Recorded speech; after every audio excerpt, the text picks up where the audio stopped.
Harap kayo. Kaway.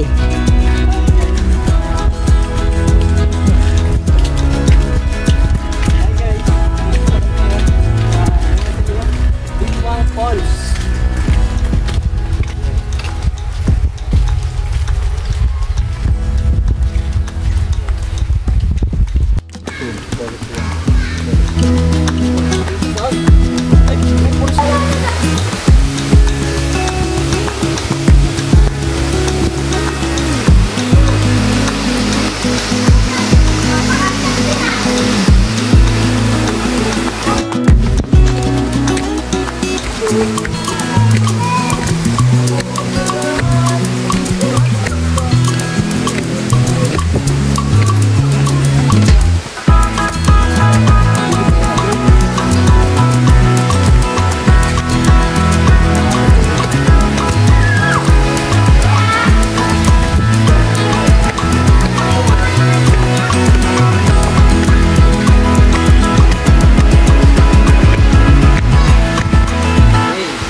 Pagod. Guys, yung baba guys oh.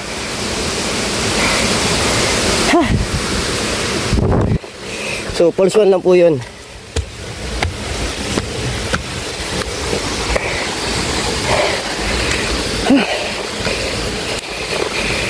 Pagod.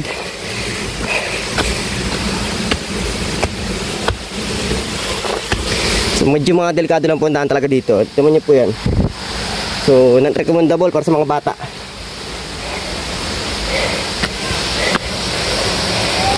Marami po kasi ito bangin. Yan po.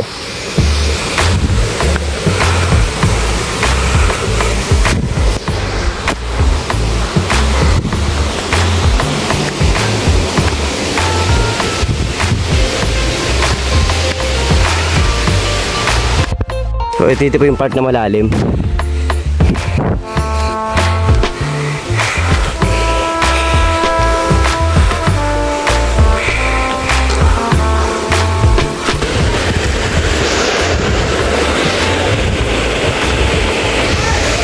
Nung araw guys, grabe taasin guys.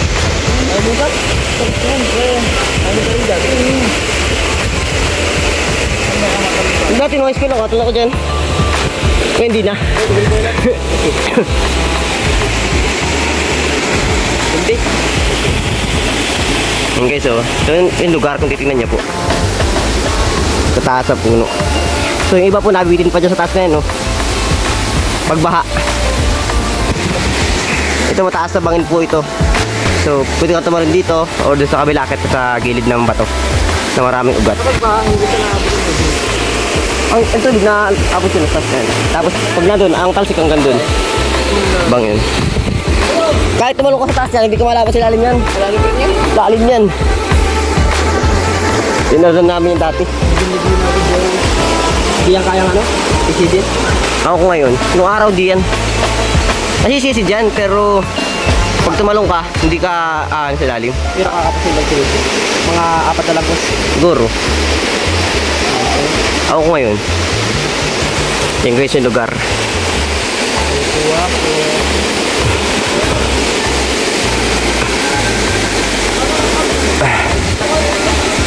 May mga tao pala dun.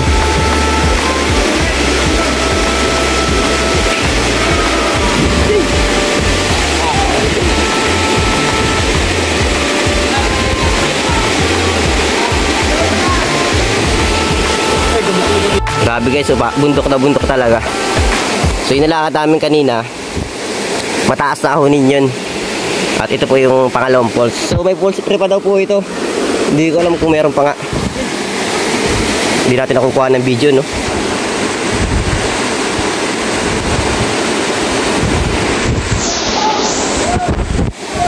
Kung malululain guys, hindi pwedeng tumayo tayo dito sa part na to. Yun, sa mga part na yan. Pag malululain po. Tama? Tama. Yun lang mula kay Boy. Yun lang, hindi ko tayo yung panundan. Saan? Sa una.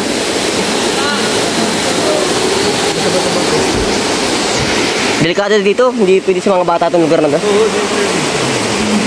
Pwede doon sa baba lang. Hindi na pwedeng patasin yung mga bata kasi naantaas ang bangin eh. Balita ako kasi may nalaglag na doon. Pag nalasing ka, bawal ka mag-ano doon. Maglakad-lakad doon sa, anong yun, force. Mataas ang lalaglagan mo doon. Kasi mga baliti pa yung mga puno dito.